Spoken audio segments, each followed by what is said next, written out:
Good afternoon, ladies and gentlemen. Welcome to the webinar. My name is Dries Akke, the Deputy CEO of Solar Power Europe.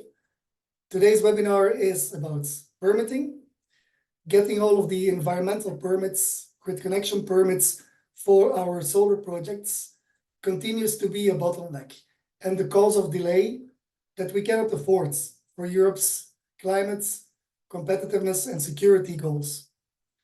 European leaders have understood that, and they have taken diligent action over the last years with comprehensive legislation in the emergency regulation, the Renewable Energy Directive, over the last 2 years. They have done the right thing. The rules are good. They just need to be implemented. Exactly that is a subject of a report that Solar Power Europe published just before summer, and that is now also the topic of today's webinar. Are member states fully and effectively implementing the new permitting rules? The answer is they're not, and that is a problem. We call for action from the European Commission, from European leaders, to provide more support and to increase the pressure on member states to do implementation better. What we don't call for is to reopen legislation. We don't need simplification in this area. We certainly don't need deregulation. As I said, the rules are good. The last thing that we need now is to reopen and create new additional uncertainty. That's a clear message that Solar Power Europe has given in a joint statement together with Wind Europe and we are with Eurelectric before summer. Focus on implementation. So that's the scene setter for today's webinar. In the rest of the 90 minutes, you are really in for a treat, because we have a wonderful program, including representatives from the European Commission, the European Parliament, the solar sector on national and European level.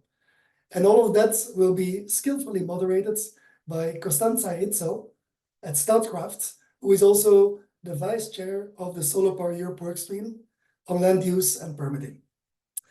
So without further ado, that's all for me. Sit back and enjoy the webinar. And over to you, Costanza. Thank you very much, Dries, and good afternoon, everybody. Quickly, Dries already introduced me, so I'm serving as Vice Chair of Land Use and Permitting Workstream of Solar Power Europe and working as a Senior Agri-PV Manager at Statkraft. Today, I have the honor and pleasure to moderate this very interesting webinar. So we have quite an ambitious and dense agenda. So without further ado, I will start introducing you to the agenda and then move on to the next session. So today's webinar will be basically divided in different sessions. So we will have a presentation, a round of presentations that will start with the presentation of the EU Renewable Energy Permitting State of Play report. The presentation will be given by Lina Dubina from Solar Power Europe. And this will be followed by the state of play in two particular countries, Portugal, with a presentation from Mariana Carvalho, from the Portuguese Association of Renewable Energy, and the state of play in Romania, which will be provided by Irene Mihai from the Romanian Photovoltaic Industry Association. After this round of presentations, we will have a panel session with distinguished panelists. We will have with us Nicolas González Casares, a member of the European Parliament, Vera Kisler, Policy Officer at the G Energy at the European Commission, and Katie McGuinness, which is Head of Environmental Planning at Lightsource BP. After the end of the panel session, we will move to the Q&A session, in which you will be able to ask questions to all our presenters and panelists. So if you have questions during the webinar, please feel free to write them down in the Q&A box chat box, and we will provide an answer and address the questions to our speakers and panelists at the final session.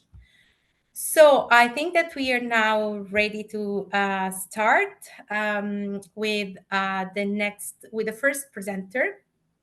So Lina Dubina will present the EU Renewable Energy Permitting State of Play report that was just recently published by Solar Power Europe. Lina Dubina is Policy Advisor for Sustainability at Solar Power Europe. And so Lina, the floor is yours.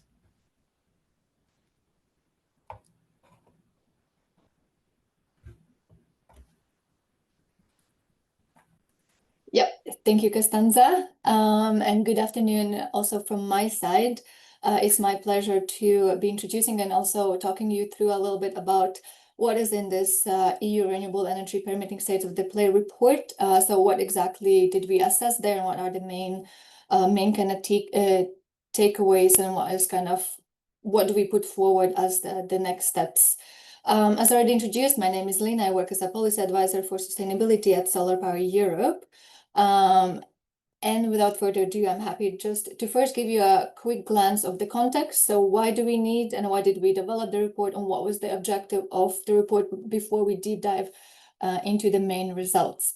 So in terms of the context, recently Solar Power Europe provided the data where we looked at what is the solar installed capacity in 2024, and it showed that the solar energy continues to grow across the Europe with 65.5 gigawatts of new solar capacity that was installed last year, which represents around 4% of increase over the previous year. Well, if we compare it to the previous years, it does show a little bit of a slowdown. We still see solar being on track to meet the European solar target, the 750 gigawatt of target that needs to be reached by 2030. However, and as already mentioned earlier in the introduction speech by Dries, permitting does remain as the main bottleneck for deploying solar PV across the Europe. We still see there's a long permitting delays for solar projects that exceed 2-year deadline, and in some cases that even stretches up to 5 years. Now, that being said, and in response to the energy crisis, European legislators published the emergency regulation in 2022. So that aimed to shorten and accelerate the permit granting processes for renewable energy sources, which now looking at 2025 already has expired in June.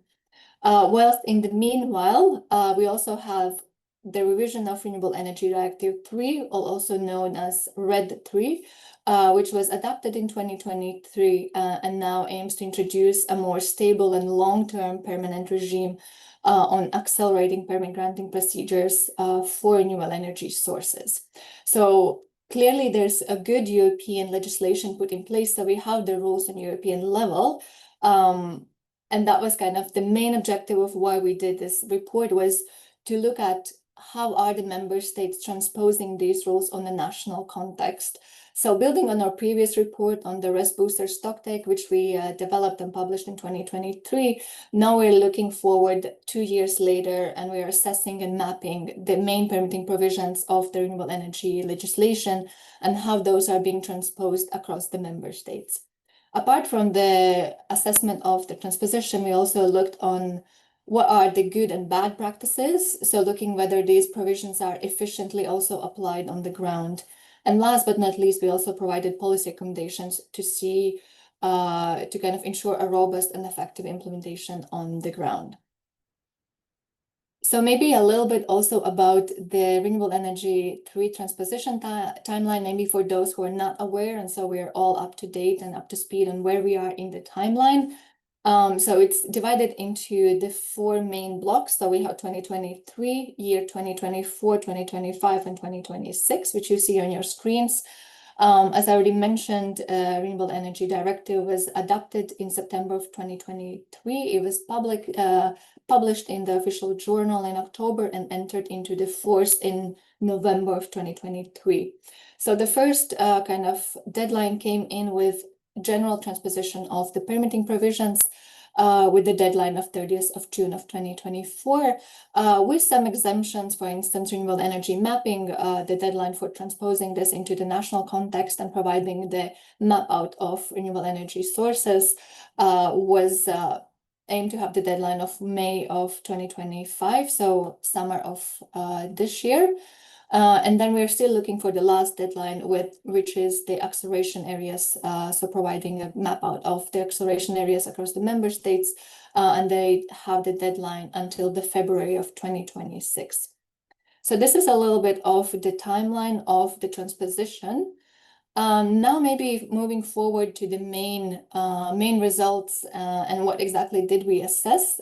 So here's the overview of the member states transposition of the Renewable Energy Directive permitting provisions into the national context. At the first glance, it might look quite a lot and maybe hard to digest, but I'll walk you quickly through on what exactly do we see in this table. So what we did here, so on the left column, you see all the permitting provisions. So we have 9 permitting provisions, starting with a single contact point, legalization of permitting procedures, deadlines for permit granting processes, acceleration areas, introducing overriding public interest, etc. Then on the top column, we see all the 20 member states that we assessed. And then on the far right column, we see what is the transposition rate per dimension. So meaning how well a single transposition of a permitting provision has been done across all the member states. And then at the bottom, we also see the transposition rate per member state. So how well a member state has transposed all the permitting provisions across the national context. So this is a little bit how we read the table. In terms of the color code, we have the dark green. So that means that the member state has fully transposed this provision on the national context. Then we have the dark green with red stripes. It means that we see that theoretically there is a legal reform. So member states have introduced a legal reform for this provision. However, we don't see that being effectively applied on the ground. Light green means it's mostly transposed or to be transposed. So that means that they already have set good provisions in place, and they've set clear deadlines for when they're going to transpose these legal provisions. And then light green is that it's mostly not transposed, meaning that member states have not taken any actions, or there's some work has been done with no clear timeline on when that would be adopted. Red means that there has been no legal transposition whatsoever, and we also have a couple of gray areas where we have not been able to get the information or data. So this is simply how we read, maybe just generally on the findings. So what we see mainly across the member states or across assessing all the member states and these provisions, there's a mix of a picture. So we see a lot of good examples, and there's been a lot of transposition on the national context, but we still see there's a lot of incomplete and no concrete progress made across the member states. Maybe looking on the bright side, if we look at certain case examples, so for instance, Italy, we see Romania and also Slovenia, they've had a transposition rate across 80%, which is quite high. But again, if we look more in details on the national context, we still see that there's still remaining challenges, meaning that there's no good effective implementation on the ground that we see, or being effective measures put in place that we see the benefits of these provisions on the ground. So this is a little bit short, in short context about the overview of the member states. I'm sure you're gonna hear more about a couple of national contexts, and they'll be able to explain more on what has been happening on more on the national, regional, and local level. But if I move forward to the last slide, I just wanted to also bring forward a bit of some of the policy recommendations. So as I mentioned, we see that there's still a little bit of work that needs to be done so we can see effective implementation across the member states in the coming months.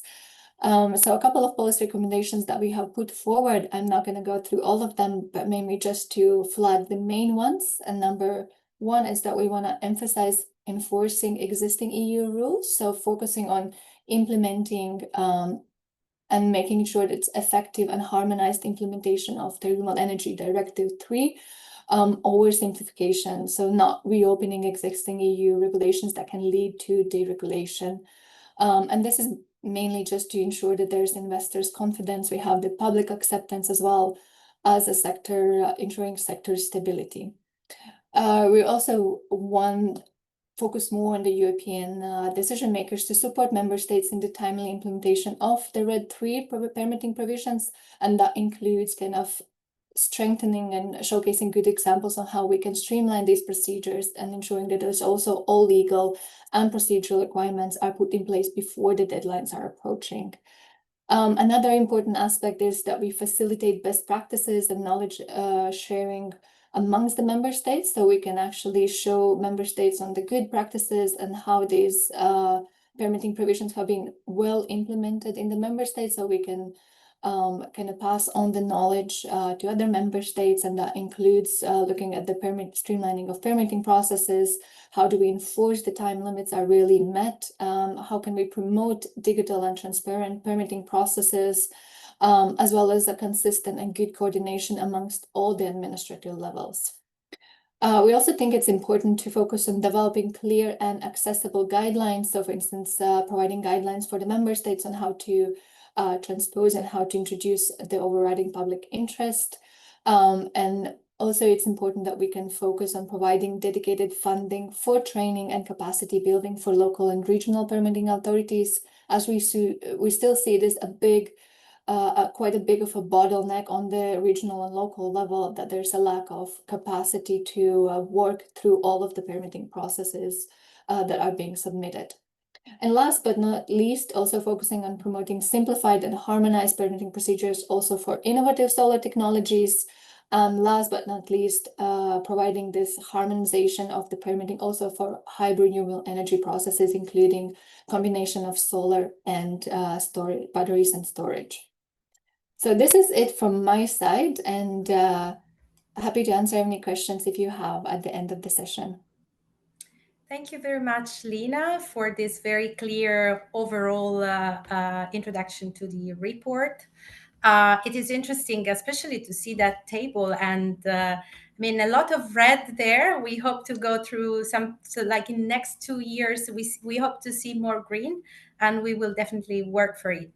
So, but let's see like how different countries are actually working to transpose the RED III. And we will start with Mariana Carvalho, Policy and Market Intelligence at the Portuguese Association of Renewable Energy, with the state of play in Portugal. Please, Mariana, the floor is yours. Thank you, Constanza. Good afternoon, everyone. First, I'd like to thank Solar Power Europe once again for the wonderful invitation. My name is Mariana Carvalho. I'm a policy advisor at APREN, and I will share the Portuguese state of play regarding permitting. Just a quick overview of our role. APREN is the Portuguese Renewable Energy Association. It was established in 1988. We cover all technologies, not only solar. And in a nutshell, our main goal is to promote renewable energy in Portugal, supporting developers and other players, while raising awareness among society and also policymakers. Sorry.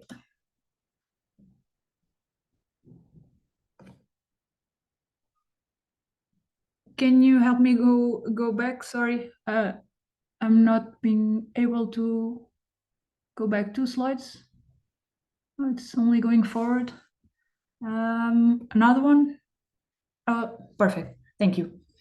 Well, as I was saying regarding APREN, by the end of 2024, APREN members own 89% of the total renewable installed capacity in Portugal, while for solar, we only represent 59% of the installed capacity, considering projects above 1 megawatt.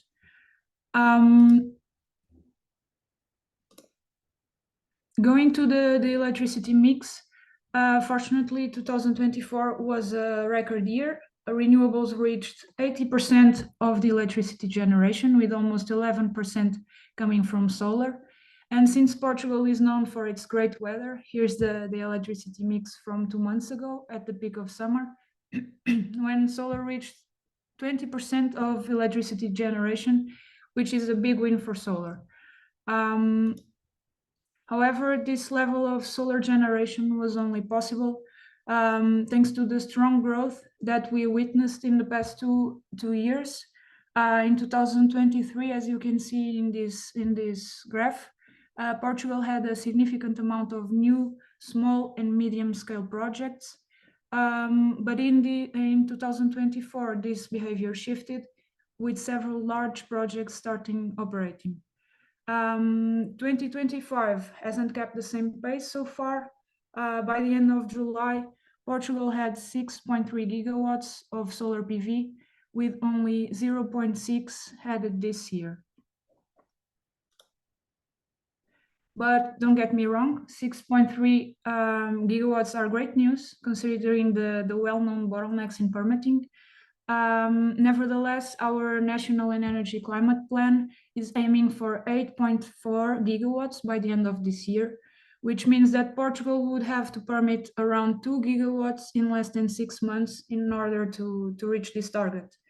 For 2030, Portugal aims to install 20.8 gigawatts of solar, of which 15.1 are from large scale, as known as ground-mounted solar, and 5.7 from small scale, which includes rooftop solar, CNI, and other small power plants.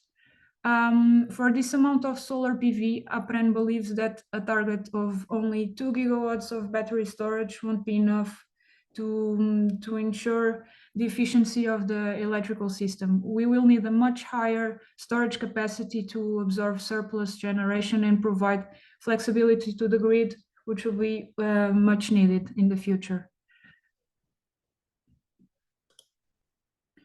In this graph, we can observe the evolution of the installed capacity since 2015, along with the color breakdown of future projections based on the NECP targets for 2025 and 2030. And as you can see, our future is shining in yellow. And considering this evolution, the question is, how can we reach the targets for 2030? In this graph on the left, we can see the potential for future wind and solar projects. This is according to the data published by DGEG, which is the official entity responsible for the electrical permitting procedure in Portugal. There are around 3 gigawatts of projects in pipeline with granted connection points that we call TRC, which is Reserve Capacity Title.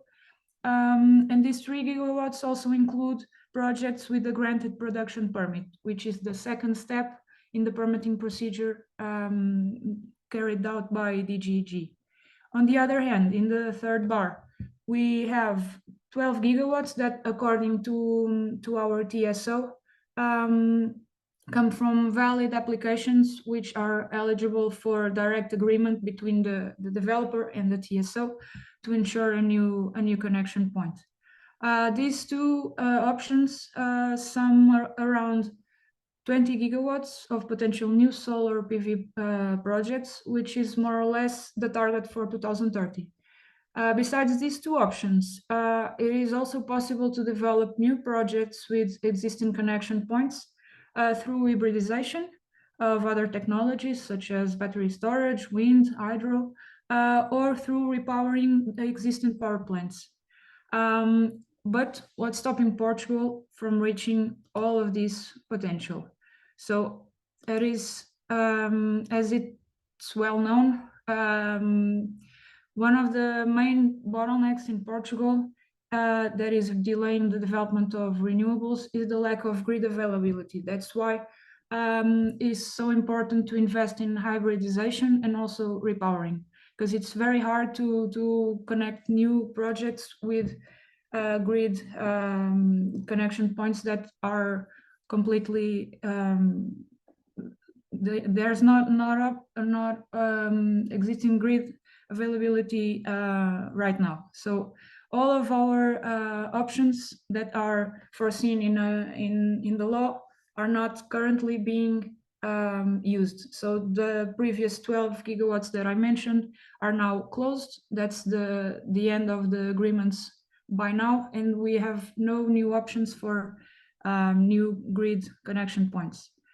Besides grid availability, the other main topic is permitting, of course. We are still waiting for the implementation of a one-stop shop since 2018, when RED 2 came out.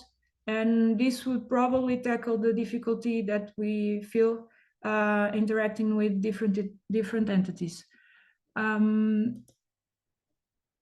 And going to this topic, I'm going to borrow Solar Power Europe's chart to highlight the status of RED 3 transposition that Lina presented so well. And as you can see, Portugal has a lot of green squares. However, not all of them have the desired implementation so far. Well, starting with the yellow one, the single contact point and digitalization. As I mentioned, we are still waiting for the one-stop shop. The permitting process is only partially digitalized. We have online platforms for environmental and the municipal procedure, but no dedicated platform for the electrical procedure, which is through an email submission to DGEG. Regarding deadlines for permit granting, they are fully and correctly transposed, but most of the times are not respected due to the huge bureaucracy and also the lack of human and technical resources at the official entities. As for the acceleration areas, there was a preliminary mapping exercise carried out by the National Energy and Geology Laboratory in 2023, and this was followed by an official task force created by the Portuguese government, which developed 5 renewable acceleration area scenarios, but we are still waiting for the official classification to come out. We are waiting on the strategic environmental assessment, which was supposed to go to public consultation last month, but we have no news on this matter so far. Regarding overriding public interest, it was only partially transposed. We are still waiting for the second part of the directive's transposition. Simple rules for repowering are in place, but there's no agreement between entities which boycotts this option because the developer doesn't know which steps are in place, what should they follow. For positive silence, it is also in place, but we also have a new platform for tacit approval, but it is hardly used due to the fear of litigation risks. And finally, renewable energy mapping areas. Nothing was done in this matter so far, besides the exercise for the acceleration areas that could set the scene for this exercise as well, but we are not aware of any other information regarding this mapping. So in conclusion, there is a lot of potential to reach the targets for 2030, but Portugal still has a long way to go regarding permitting in order to allow renewables and in this case solar to thrive. Thank you very much, Mariana. Actually, quite impressive to see Portuguese pathways, and also interesting to see how difficulties seems to be very similar to other countries. So lack of one-stop shop and partial transposition of the overriding in public interest. This is quite a common feature. But now let's go on with the next presentation. We will have the presentation from Irene Mihai, Policy Officer at the Romanian Photovoltaic Industry Association, on the state of play in Romania. Please, Irene. Thank you, Constanza. Thank you for giving me the floor. Thank you to our friends from Solar Power Europe for inviting us for this very important discussion. As Dries underlined in the beginning, permitting can make or break the attainment of the RES targets, so we are very happy to be part of this conversation. My name is Irene Mihai. I'm the Policy Officer of the Romanian Photovoltaic Industry Association, which, as the name suggests, is the representative association for the solar sector in Romania. Now, I must be honest with you and tell you that the name is a bit misleading because although we represent the PV part of this activity, we also cover storage. So in the near future, you will see a change in our name to reflect this broader scope of work. Now, if the presentation would cooperate with me, I will share you my next slide, but unfortunately it doesn't work until now. So if someone can help me with it, it would be great. Okay, next slide, please.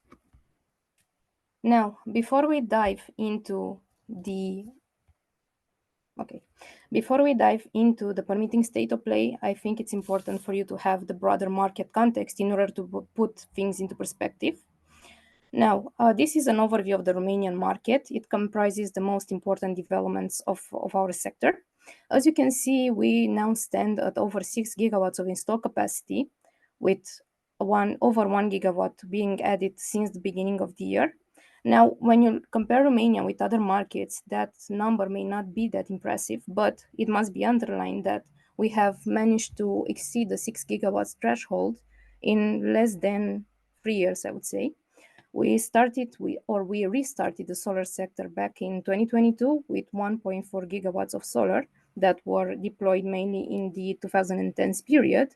And now we are if you add the capacities on the map, you will see that we are close to 7 gigawatts of projects. I have split them into the regions of development, and you can see which one of the most active. But bottom line, on the entire surface of Romania is suitable for renewables and solar in particular. So in the upper part, you will see the total value of the megawatts installed, and below you'll see the split between utility scale projects and rooftop, or prosumers as we call them. As you can see, prosumers are very widespread across the country, but utility is also picking up. Now, when it comes to storage, we now stand at over 500 megawatts hour of batteries. Again, this might not seem as an impressive number, but considering that last year we have had only 13 megawatts hour, it's quite a big development. In terms of workforce, solar being the fastest growing source in Romania, it's also driving the creation of clean energy jobs. And to this end, we will have over 100,000 people working in the industry by 2030. Now we stand at around 50 to 60,000. And of course, the PPA market is also picking up. We have now 26 PPAs, out of which 11 on wind and 14 on solar. And again, the most important aspect of this development is the time frame, because all of these things happened in less than 3 years. Now, how that happened, if you can help me with the next slide, it would be great. So we have had some very important developments that happened in the past 3 years. One of the driving factors of this development was the increase in the national solar targets. We have had up until 2023, 2024, a target of less than 5 gigawatts, which was more than doubled in the new iteration of the NECP, and which extends to over 14 gigawatts by 2035 under the energy strategy. Now, this positioning of solar as a strategic pillar for renewable development in Romania has led to this increase in investment appetite. We have now new rules for the grid connection, which is going to, or is actually solving part of the problem with the congestion. We have new rules for obtaining the operational license, and is going to streamline a bit the process. So what Romania is trying to do right now is learn from the developments of the renewables in other countries in order to not repeat the same mistakes, especially when it comes to grid connection. We have a more streamlined grid connection procedure for batteries, talking about the hybridization and the importance of flexibility. Our TSO agreed that batteries are the main pillar of flexibility, and in order to be able to integrate into the grid the entire renewables that is included in the NECP, will have to add at least 10 gigawatts hour of batteries by the end of 2030. And we are one of the few countries that managed to eliminate the double charging for BESS. So this part of renewables is also very important, and it's being treated as a strategic priority. We have had in the past 2 successful rounds of CFD, which awarded 4.3 gigawatts of renewables, out of which 2 solar and 2.3 in wind, with the prospects of having new tenders for wind especially. And we have new methodological norms for dual use, which would support the development of agri-PV projects. Looking at the future, as I mentioned, we have had discussions on a third auction for wind especially, and we have a discussion on a CFD for batteries or storage in general, but since it's in the beginning stages, we don't have yet the details. Talking about grid connection, what is happening now is that the National Regulatory Authority is looking at how we can change the process, meaning that they are looking to grid capacity tenders to be introduced by 2026. Whether this will happen or not is to be seen, because they are willing to postpone a bit the implementation. Nonetheless, again, grid is one of the key priorities, and finding a way to account for the new installations in a way that doesn't block the network, it's a priority for this administration. Another very important aspect is, of course, the storage part, and we have a new support scheme under the Modernization Fund that is going to be launched soon.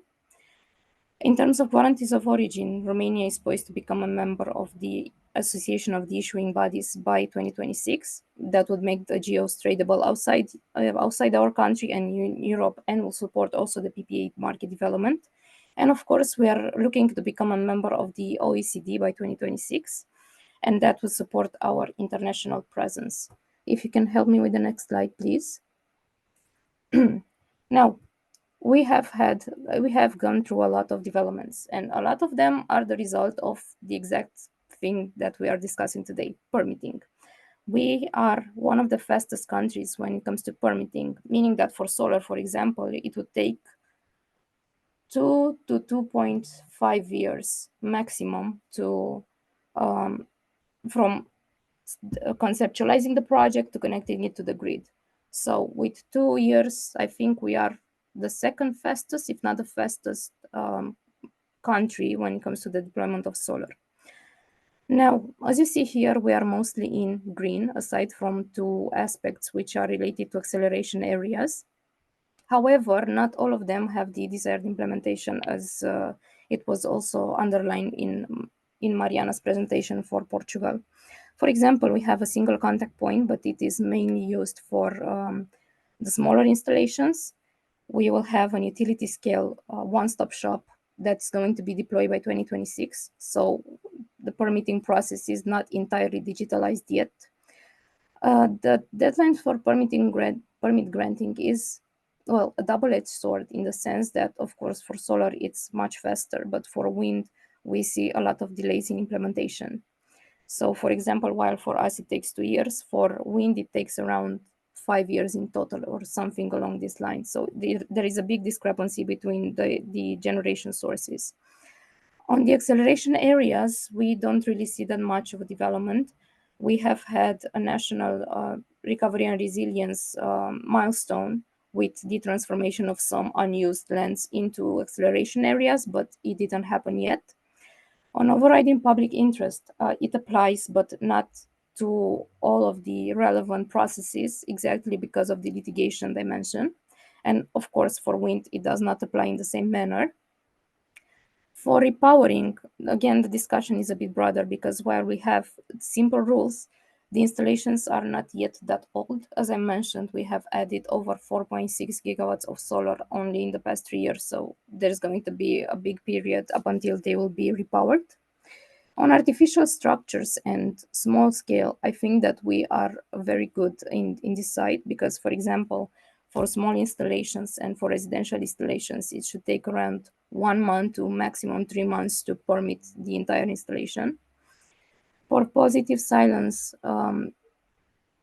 again, it does not really apply to all of the processes, and RES mapping is something that was not tackled yet by this Ministry of Energy. So there is a lot of room for improvement, but I think that Romania is pioneering the permitting processes and is doing a really good job in a lot of places. And that should be all on my side. Thank you very much, Irene, for the very interesting presentation and quite impressive growth of the sector in just 3 years. A very nice story to tell. So now I thank very much the presenters for their presentations. We will now move to the panel discussion. So for the panel discussion, we will have Nicolás González Casares, member of the European Parliament.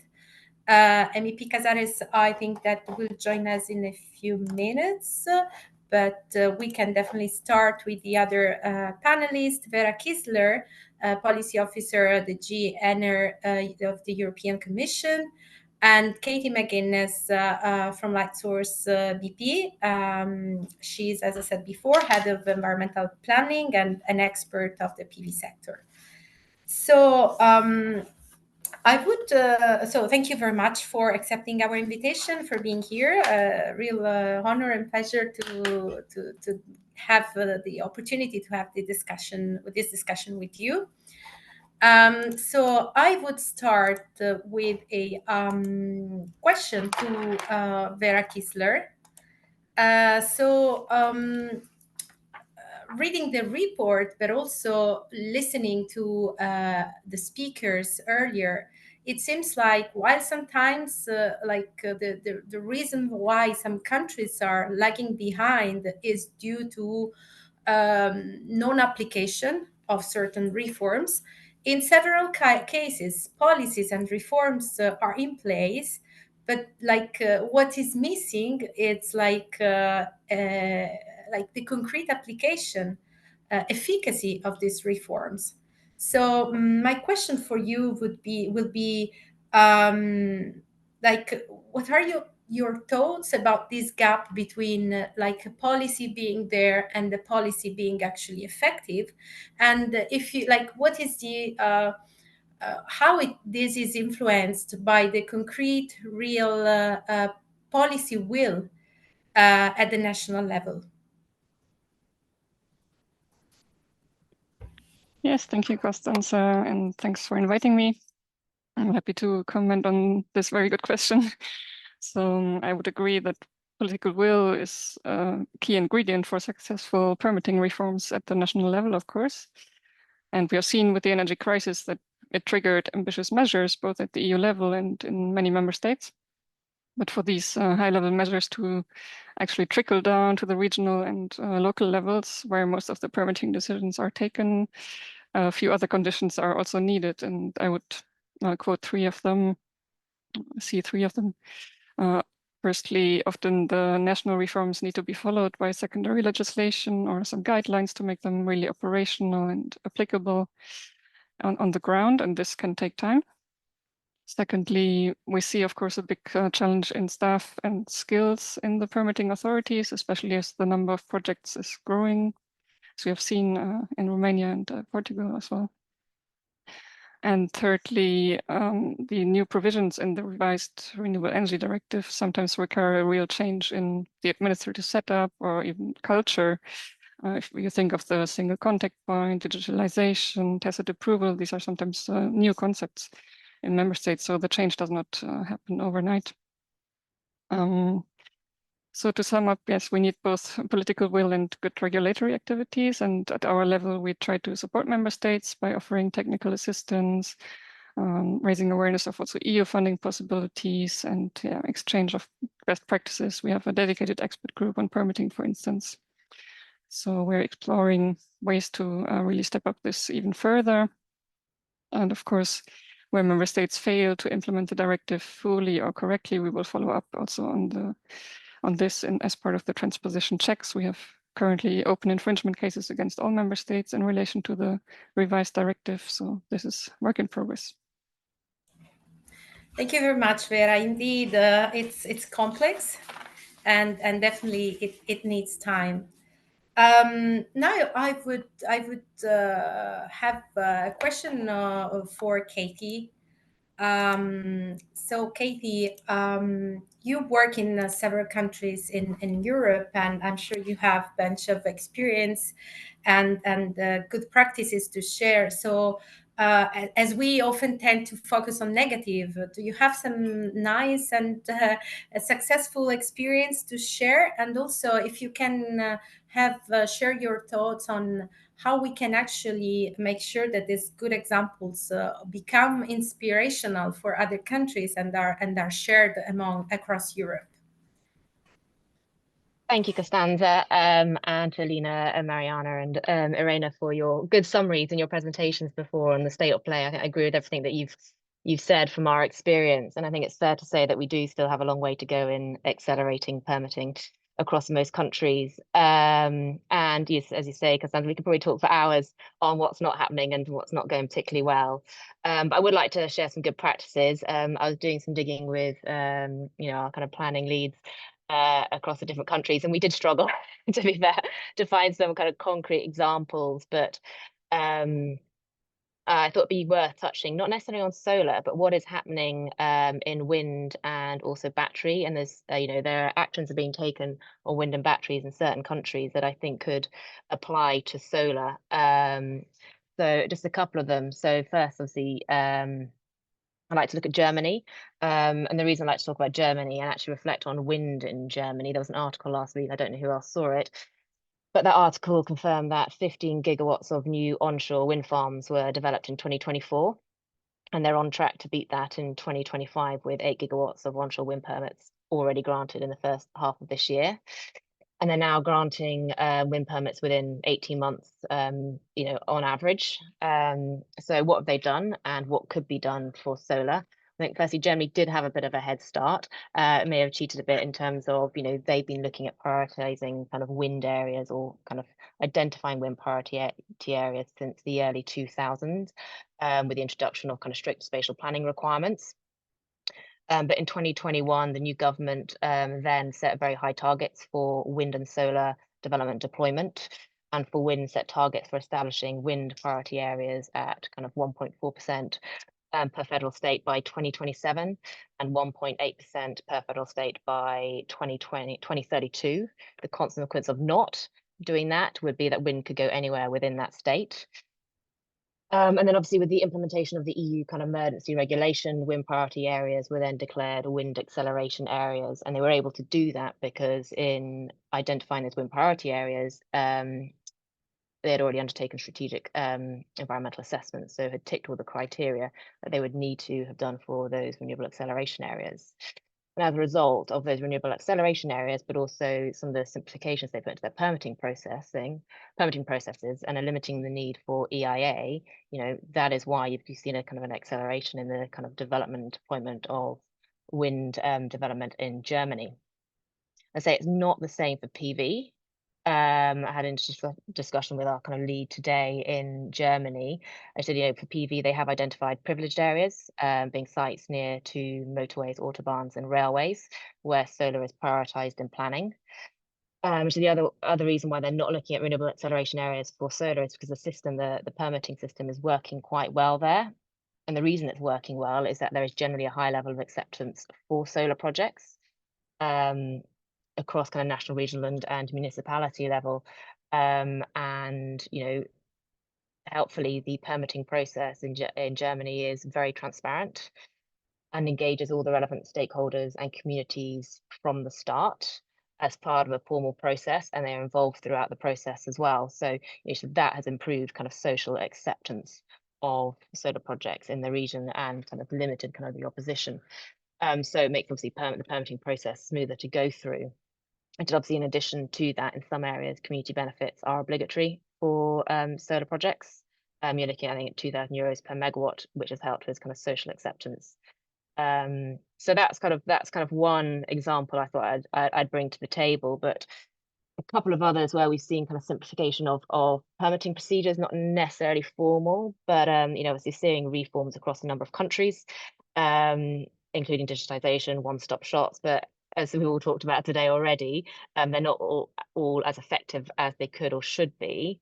But we have seen some changes that have happened that have increased and fast-tracked or have the potential to increase and fast-track energy development. So a few examples: Ireland. So solar projects do not necessarily require environmental impact assessments in Ireland, and this is subject to screening. And over the last few years, our experience is that with many of our projects that we've developed in Ireland or are developing in Ireland, they have not required environmental impact assessments. some limited assessments, but not full EIAs. Many of our projects are quite considerable in scale. For Ireland, they're 50, 60, up to 90 megawatts. So while they're not explicitly exempt from EIA, Ireland are taking quite a pragmatic approach and proportionate approach to the kind of planning and permitting for renewable projects and solar projects. And then last, I thought it'd be worth just picking up on some other examples we've seen recently that relate to BESS, but maybe some of those measures there could be applied to solar as well. So in Italy, battery energy storage systems are not required to undergo environmental impact assessment or obtain environmental permits. And if they go to one, they obtain one single authorization required from the Ministry of Environment and Energy. And then looking at Spain and Portugal, again, looking at battery, and whilst not a direct transposition of the RED III directive, the recent royal decree or regulator updates in Spain and Portugal have been designed to streamline and accelerate the permitting processes for battery energy storage projects. So in Spain, that's a battery is co-located with an existing, with an already permitted solar plant, it would benefit from a simplified environmental permitting process, and in most cases would not require an environmental impact assessment, as it will benefit from the assessment undertaken for the solar farm. And whilst obviously the royal decree was enacted in June, it was not fully ratified by Congress, but we're hopeful that a new royal decree is imminent and will include similar measures to accelerate the administrative kind of procedures for battery projects. And then similar in Portugal, obviously the recent regular updates seek to fast track permitting and waive the requirement for EIAs that all separate permits for battery projects that are co-located with solar, if they can be covered within the conditions of the solar permit.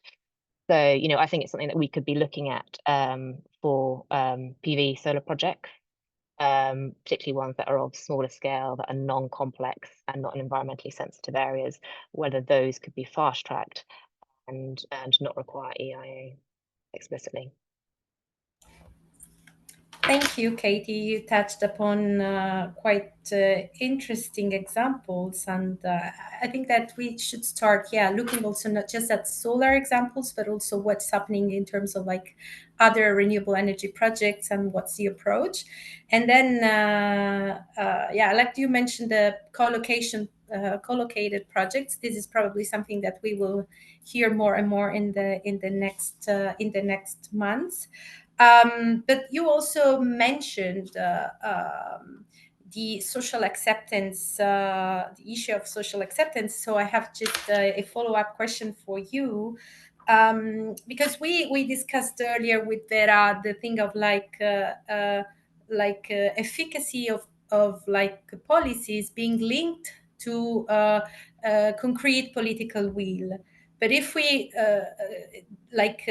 assess that deeper, like political will is then linked to social acceptance probably.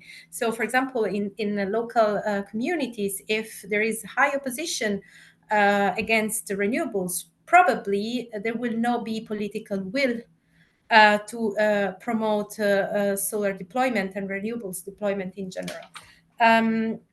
So we have, for example, I'm from Italy, we have a very clear example in the unfortunately known Sardinian case, where due to regional strong opposition, the region has made a law in which it has declared almost the entire region as a no-go area for renewables.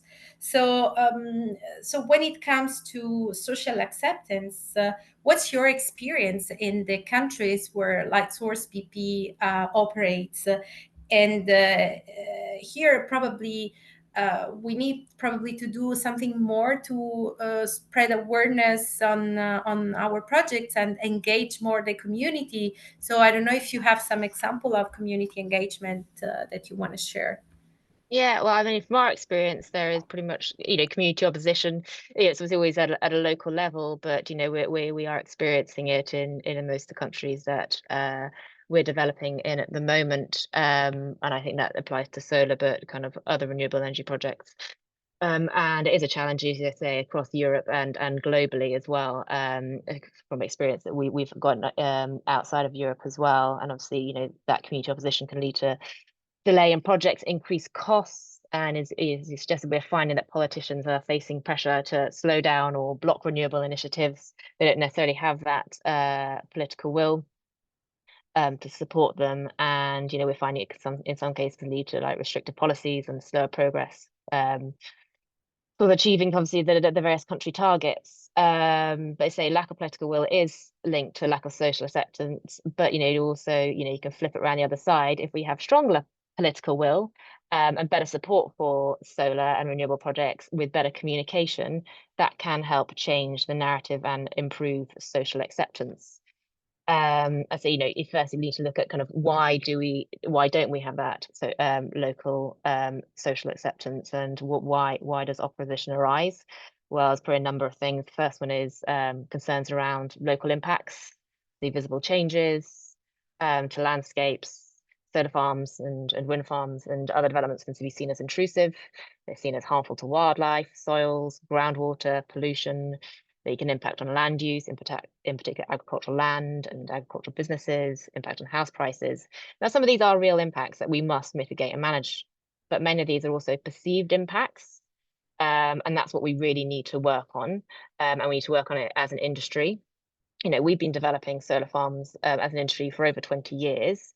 And so there's a significant amount of evidence base that we've got on the impacts or not of solar projects, but also the benefits, many of which do go beyond renewable energy. So we need to kind of draw upon this evidence base and use that to better inform, our political stakeholders at a national level, but also at a regional and a local level and with communities.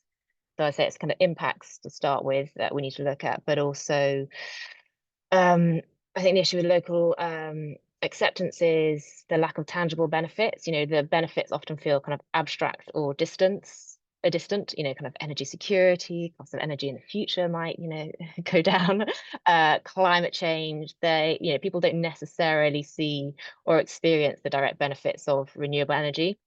And then obviously this is weighed up in the balance of the more tangible impacts, whether they're perceived or real in terms of the impacts that they see on the ground or perceived that will come forward with the development.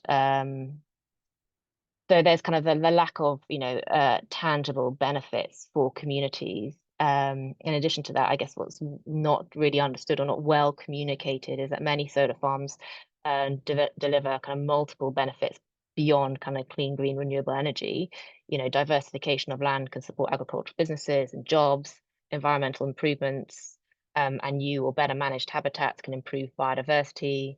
There are also benefits in terms of jobs and income to the local economy, community benefit schemes and so on, but we need to make sure that is communicated at all levels alongside kind of the need from a energy security climate change perspective. And as I say, as last I'm going to pick up on is the other thing we need to probably manage is the misinformation. And I think this is the topic of discussion last week with Solar Power Europe, that there is a lot of misinformation out there. There are many false claims and conspiracy theories, which I hear at consultation events with local communities. It seems to be on an exponential rise at the moment, particularly with different media platforms. But this is something we need to get on top of and tackle, working with politicians, community leaders, environmental organizations, educators, advocates, to kind of address this information and myth bust, but also raise awareness of the benefits of solar, and look at how we can communicate through various different forums. So that's my kind of summary in terms of why do we got opposition, and just very briefly in terms of what does good community engagement do, typically for all of our projects. The first thing you should do is understand, what the community is that, that's close to where you're developing, do that stakeholder mapping, understand who your stakeholders are, understand who your community is, and who you need to engage with, and what's the best form of engagement with them. Is it meetings? Is it events? Is it one-to-one meetings? Mhm. How do you best communicate with the various different stakeholders that you have on a project? And, as we referred to in Germany, engage early and transparently, involve communities from the start, share, be clear, be honest about the impacts and the benefits, listen to concerns and respond and adapt plans where possible. We can't always change things, but be able to respond and say why we can't change things. We should be doing that. And use kind of those formal consultation methods, so they feel like they've been properly engaged and heard, like workshops and meetings. Actively tackle the misinformation on the ground when you're at those community events, and And then lastly, so, look at where we can, picking up on the point on tangible community benefits, where we can, what can we do doing to provide additional benefits to communities, whether it's through community or shared ownership, creating amenity areas within projects, setting up local funds, supporting local projects initiatives. That is a key thing that we can be doing with projects in local communities to improve the support at a local level. And then obviously, develop case studies and share those with other communities to demonstrate the benefits that can come with solar projects. Mm-hmm. Yeah, absolutely agree, Katie. Like what I hear from you, probably we should support creating some kind of virtuous cycle. So not just the community influencing political will, but also the other way around with the right communication. And I think, yeah, that it's crucial that we also understand that we have to use different communication channels probably, and different languages depending on who our stakeholders, listeners are. Yeah, very interesting. So just to inform you that MEP is currently busy with the Strasbourg plenary that is going on in parallel. So I hope he will be able to join, and we will have a few questions for him. But in the meantime, I will continue this panel discussion with you, Vera, and you, Katie. So I have a question for Vera. So we have discussed about what's being transposed from the Renewable Energy Directive, but in the meantime, we have recently heard from Commissioner Jorgensen that there might be a forthcoming energy omnibus. So my question to Vera is, up to your knowledge on this energy omnibus. Can you share something on the state of development, or like the timeline that is expected, or something like on what it will entail? And then a more like provocative question, do you think we need to an energy omnibus, or maybe we need a way to enforce rules that are already there? Also building on the introductory remarks of Dries and then the presentation of Lina. Yes, I think implementation is our key priority. As I mentioned, we do a lot to support member states, and but we also believe that further legislative measures are needed, and we're currently working on the grids package. There was a public consultation over the summer. This was announced in the Affordable Energy Action Plan. So we are working on further legislative measures for renewable storage and grids. We want to tackle the areas that have not been fully addressed before, to complement and reinforce the existing provisions. For instance, in relation to environmental assessments, data access, and digitalization. Also, we see a need for targeted amendments to address some remaining barriers, especially in terms of repowering, storage, and recharging stations, so permitting of those. And we are also considering more detailed provisions on public acceptance and public participation to ensure the social acceptance, as we just discussed with Katie. And also further simplification for small-scale installations is something we're considering. So the objective is to really remove some remaining bottlenecks for permitting and to ensure that it gets faster, but definitely not to just overhaul everything and simplify excessively. That's not the aim.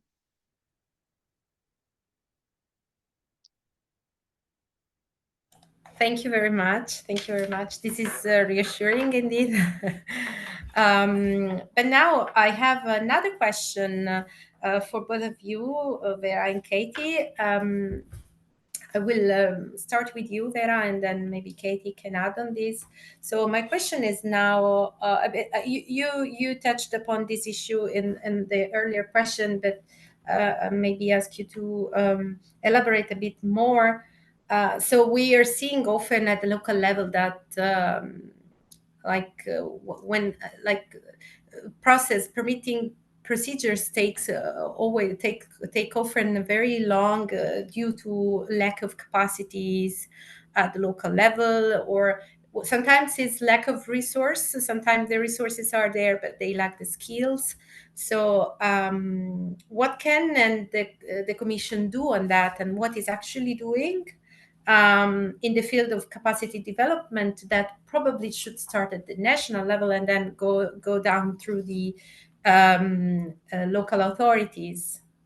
And also adding on this, how we from Solar Power Europe and from the association support the Commission in assessing the real needs and what is really needed in terms of capacity development. Yes, I can develop on that a bit further. So one important avenue is, of course, to support the national implementation by providing clarifications. We do that through bilateral meetings with the member state authorities. We have an online Q&A tool even for them. And we secondly provide examples of best practices through different avenues. So we issued some guidances, the last ones now back in July, on innovative forms of deployment and on dedicated areas for grids and storage. And I already mentioned that we have a dedicated expert group where national authorities get together to exchange good practices. We're also offering support through the technical support instrument. That's a central tool of the Commission for technical assistance. And lately, we encourage member states to use the review of the cohesion policy to also use that funding stream to carry out reforms in the member states. And since we discussed public acceptance, I would maybe also mention an ongoing study that we are running to look in particular into measures that successfully foster public acceptance for renewable energy projects. So how to counter the not in my backyard phenomenon. And that will be released later this year or finalized later this year. And what can Solar Power Europe do? I would say the most important is to signal to us the situation on the ground, what concrete cases you see where the permitting rules are not correctly implemented, where precisely we could maybe do something or intervene in cases of wrong implementation, for instance. So that would be very helpful. Thank you very much. Indeed, and very interesting that you are working on a study. We definitely look forward to seeing it. And with this, on this topic, I would ask to Katie, given that you have a concrete experience dealing with national and local authorities and during permitting, in your opinion, what is that is missing? Is more technical informational skills, capacities? It's more missing the more overall picture and the importance that the green transition will have for at the national and local level, or it's a mix of the two? I'd say it's a complete mix.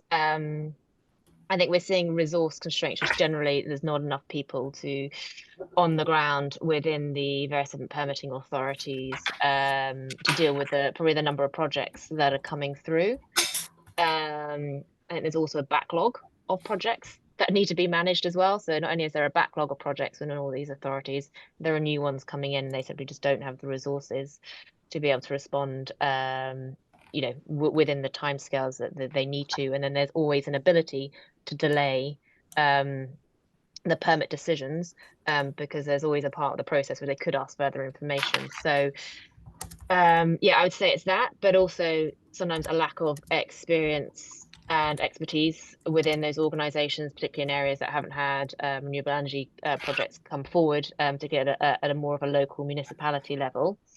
But it's not just those that are the decision makers, it's also those that are the kind of the consultees in the process. So that are involved, various different environmental organizations or authorities that are consulted on projects are also resource constrained as well. So they can cause a delay to the process. So I say it's a combination of both kind of resource and having the right skills in-house. And if they don't have the right skills, it will be deferring to another organization. And I'd say, at the moment, we're not seeing things being streamlined. We're still seeing kind of the processes being very lengthy and complex and often very bureaucratic. And obviously it can change from one region to the next, but because the process is still lengthy and complex, it's creating more work for those resources within the authorities. But lastly, I think Mariana, I think you touched on it earlier on about kind of legal challenges.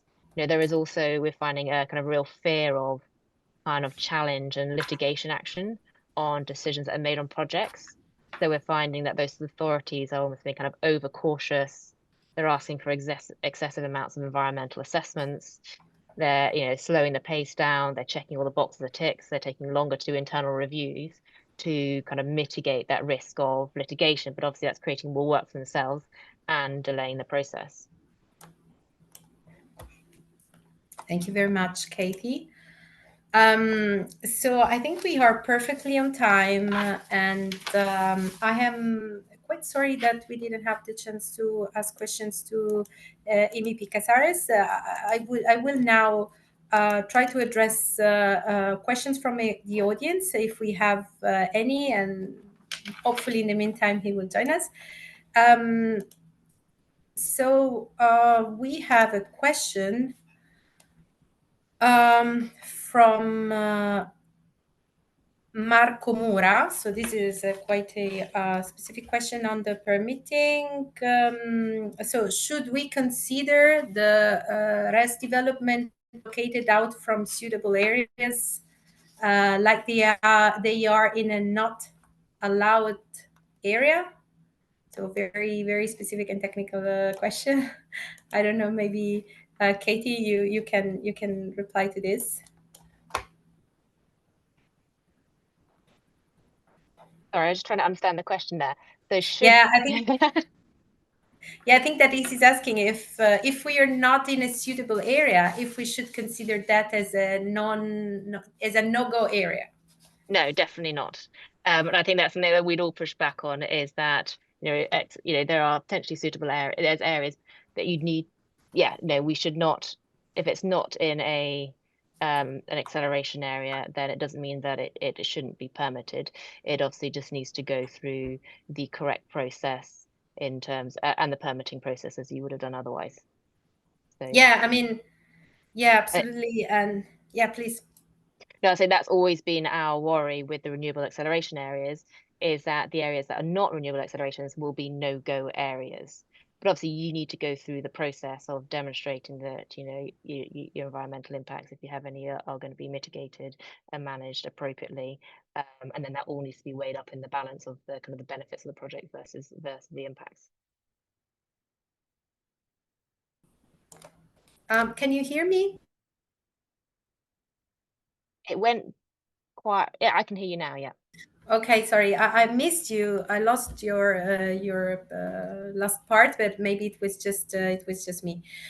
So yeah, I would just wanted to add that this is one of the situation in which like the application can actually be counterproductive. So we are seeing some countries in which the acceleration areas and the suitable areas are actually bringing more regulations on the area that are not in that perimeter, and that the risk to become no-go areas. So this is definitely a risk that we should avoid, and probably the Commission can help us with like guidelines and helping national government understanding what's the field of application. So I then see a question from Miguel Herrero. So is digitalization and automation considered as a potential solution to the human resource constraints in permitting authorities? I don't know who wants to respond to this question. It's quite a tough question. Well, I would say yes, it's a possibility that you can probably use artificial intelligence for some steps, at least in the procedure, to assess documents, to make a first assessment. Of course, it's quite a new technology still, so we do not prescribe any of this to member states, but I think there are some examples where they're already trying to apply it. Yeah, I mean, it should be able to do a first level of screening of applications that come in. to validate them, you know, because that's quite a time-consuming and administrative heavy task sometimes. So, you know, it could be used for that. Constanza, may I add something from our Sure, absolutely, yes.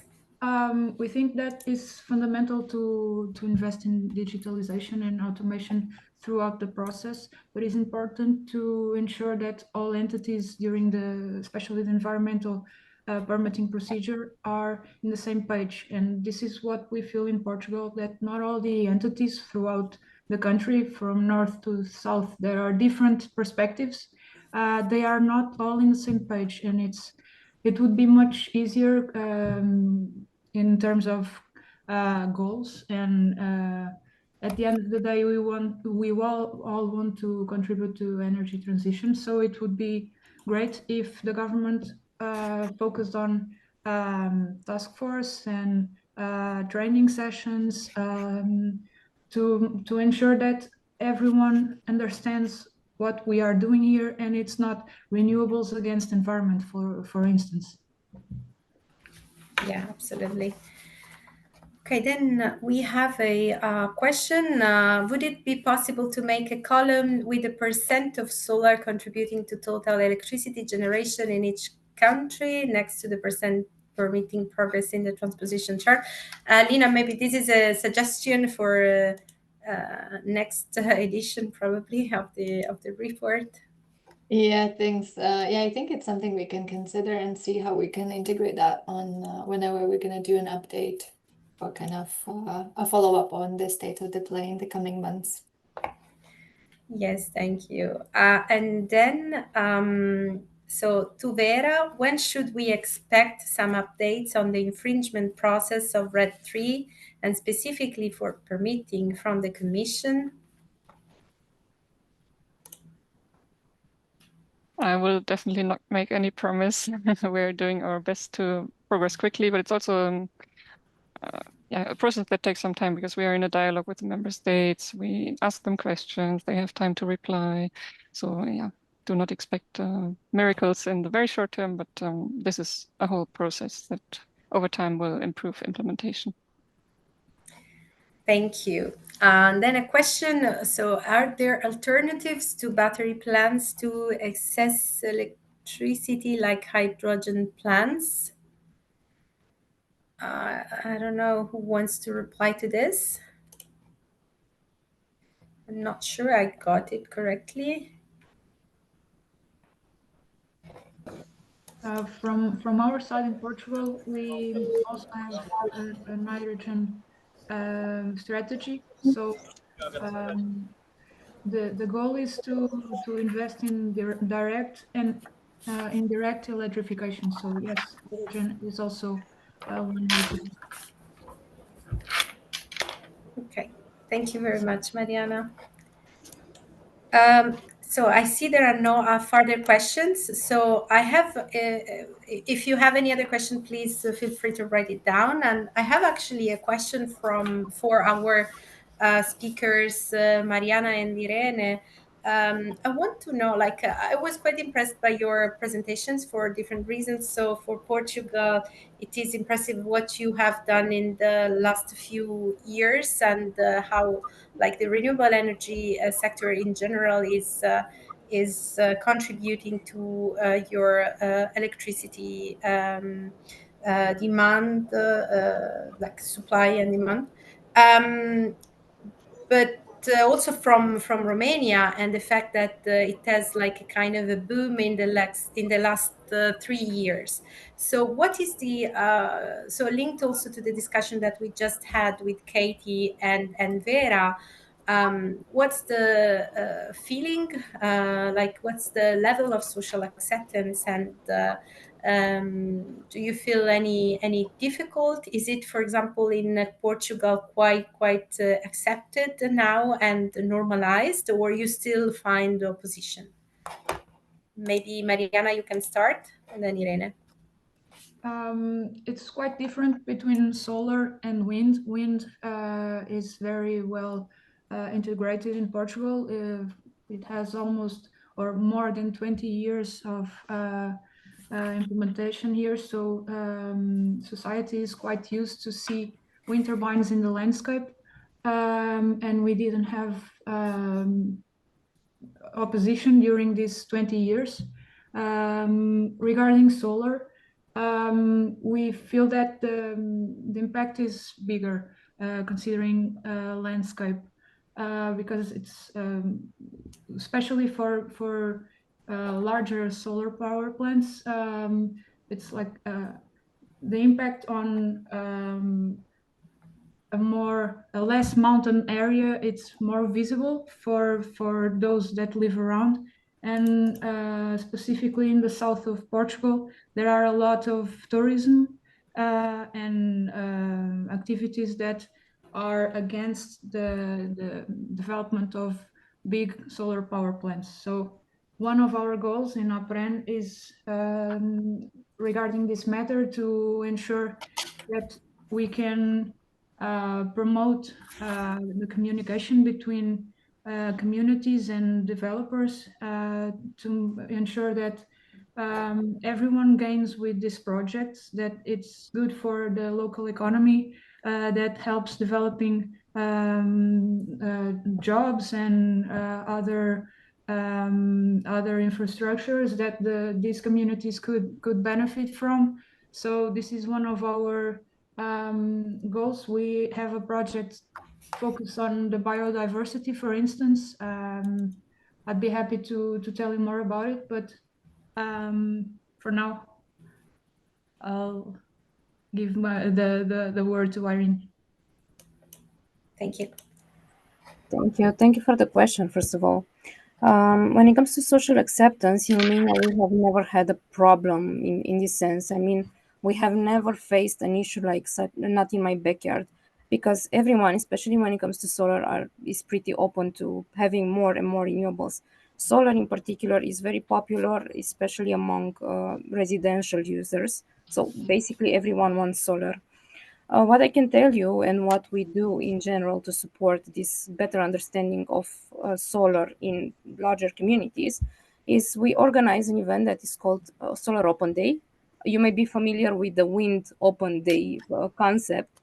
We are now bringing it to solar. It's the third edition this year. And what we do is we visit the PV parks that are that belong to our members and are in different communities. And we are trying to bring people closer, to make them understand the opportunities that come with solar, to make them understand the benefits of these technologies. So what we feel is a great response rate, especially when it comes to the mayors, the local communities, children. So we are trying to bring communities closer with solar, and we are going to have the next edition on the 17th of September. So if you follow us on LinkedIn, you'll see exactly what we do there. Thank you very much, Irena, for the invitation and for the good example. So now I see that we have MEP Nicolas Gonzalez Casares. Welcome, MEP, to today's webinar. I have a couple of questions for you. I'm happy we will have the chance to make them to you. So my first question, so we have heard several examples from different countries, Portugal, Romania, but also some examples from Germany, Ireland. So I'm curious about Spain, which is your country. So in 2024, Spain installed over 6 gigawatts of new PV capacity, confirming a steady growth path over the last few years. And for this year, according to forecasts, the capacity added might be around 5 gigawatt additional. So, so while we see in general a slight decline, number remain impressive. So I just wondered, what is the situation in terms of like permitting in Spain and the transposition of the RED 3? First, let me say thank you for the invitation to this webinar, and my apologies. I was in the plenary in the European Parliament, an intervention here in Strasbourg. First, I have to say one thing very clear. We need more renewables, we need it faster, and we need more solar. Yes, these are bad news. Less installation of solar panels is bad for all. Let me say clearly that sometimes could be for permitting, the main reason could be permitting, but there are others. There are many others, not only permitting. So I think that regarding permitting, I think that we need a faster transposition of the Renewable Energy Directive. For sure, this has to be done. But let me be clear, we have some public opposition. Not always is public opposition, but we have seen some people opposition to some installations. And I think that we need to accelerate permitting, but without downgrading the environmental protection. This is very, very important. But I think that the red three addresses the real situation. But it's true that in Spain, what we are seeing is that there are some, I don't want to see an slow pace, but probably it's happening.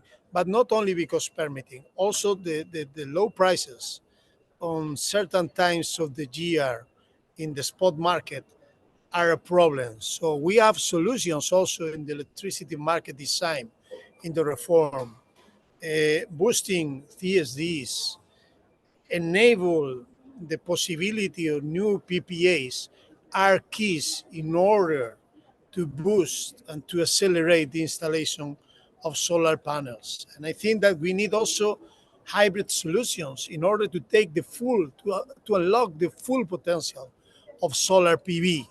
I mean, the integration with storage solutions could be water solutions, but also batteries. We had to enable this, and I think that there are a lot of things to be done. Also in Spain, during the summer in July, the Ministry for Environmental Transition, for the ecological transition, the MITECO, published a royal decree law that was voted against from some parties. I have to say far right is completely against of accelerating the possibility of enable solutions, hybrid solutions, and empower communities to develop more solar PVs. But surprising, also the Popular Party, the Spanish PP, voted against this decree enable solution, for example, to avoid also the blackouts. It was a decree for prevent blackouts, but also have some transposition from the European legal framework to the Spanish legal framework. So I think that this is not a good idea. I think that these things that we are seeing nowadays, that are the traditional right trying to undermine the European Green Deal and also the deployment of renewables, using some of the ideas coming from the far right, is something that we cannot allow. I think that we have to be very strict because, as I said before, it's not only permitting, and sometimes the delays on permitting because public opposition are mainly based on these ideas coming from populists. We are seeing that, for example, in the US.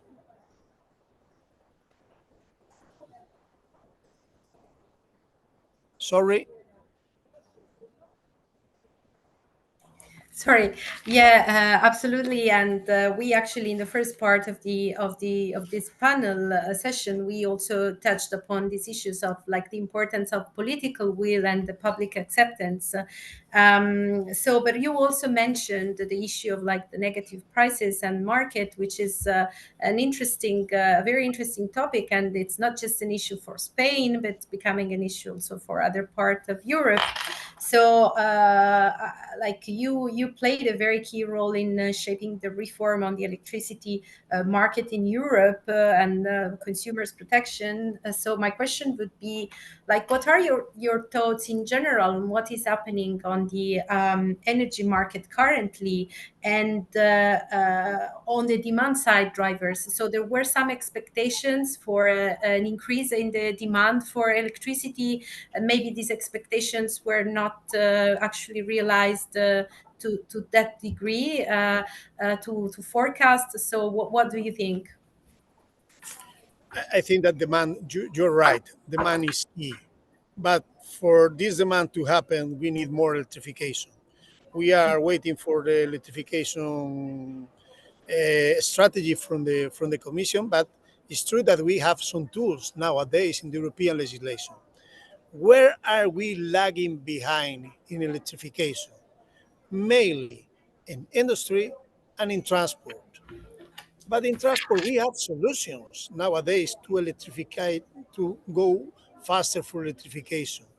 We have possibilities. I think that we cannot go against the deployment of EVs in Europe. I think that we need to go fast in the deployment, not only helping the industry to have uh, cheaper cars, also enable the conditions for the citizens to buy an electric car, to plug in this electric car on the streets, on the roads. First, transport, I think, is key to increase the demand. And also, we need this clean industrial deal to happen.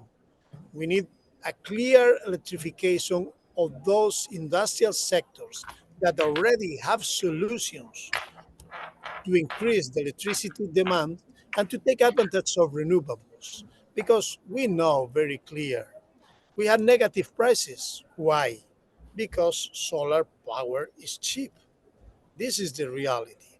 So we have to take to unlock the potential advantage that we have in the solar PV. But of course, with a good trade-off, it's true that to boost investments, we need something in exchange. People want to get money for that, want to earn money, and this is key to make companies to make investments to happen.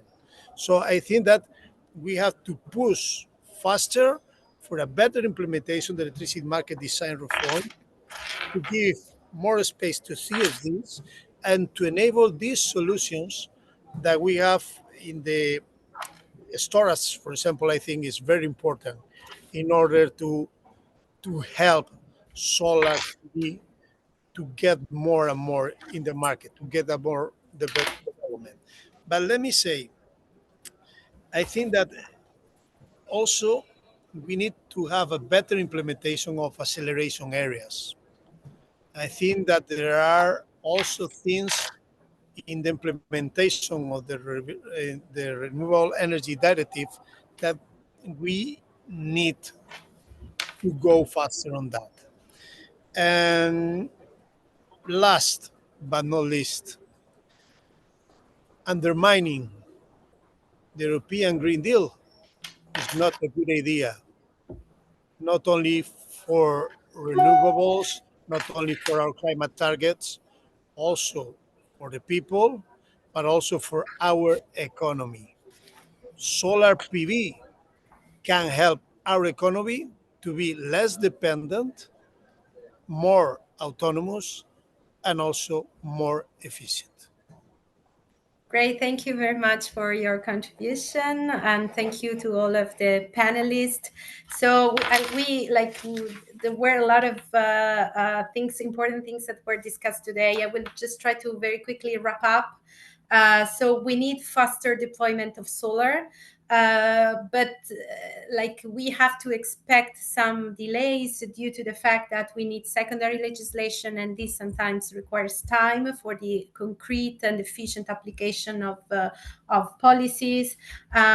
We have to have staff that is prepared to adopt and create an enabling environment, and the Commission is doing a lot to help us achieve the objective.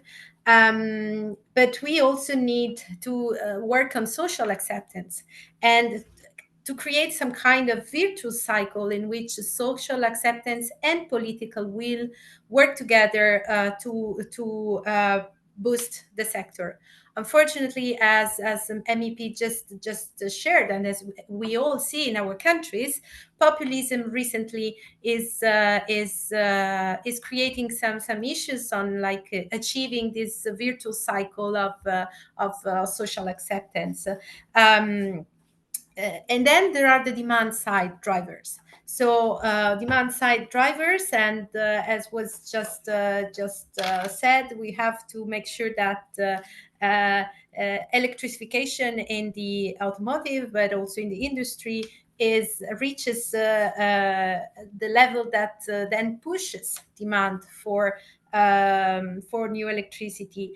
To do so, we have definitely we need then to align and make sure that we have enough storage, and that the deployment of solar can be done in through acceleration areas. So this was quite a quick and wrap up. I'm sure that we discussed much more. But yeah, thank you to all the panelists and for the opportunity to moderate this very interesting session and webinar. I will now pass the floor to Lina for the closing remarks. Thank you, Lina. Yes, thank you, Costanza. Just the last minute to wrap up.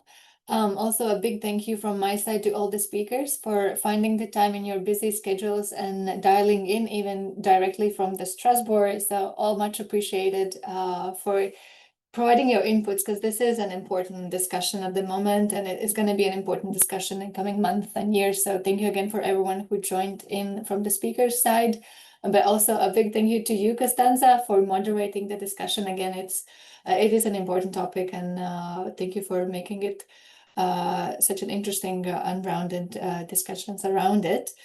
Also, a big thank you to everyone who listened in and joined us online on today's webinar. I hope you found it valuable as well. I certainly did, and I definitely look forward to continuing our collaboration with the European decision makers, but also with our national associations and the solar sector, to making sure that we can move forward to more effective implementation and see solar shine across the member states in the coming years. So that is from my side it. I wish everyone a nice afternoon, and in case you're interested, you can see the link to the QR code and check out any upcoming events from Solar Power Europe side. Thank you.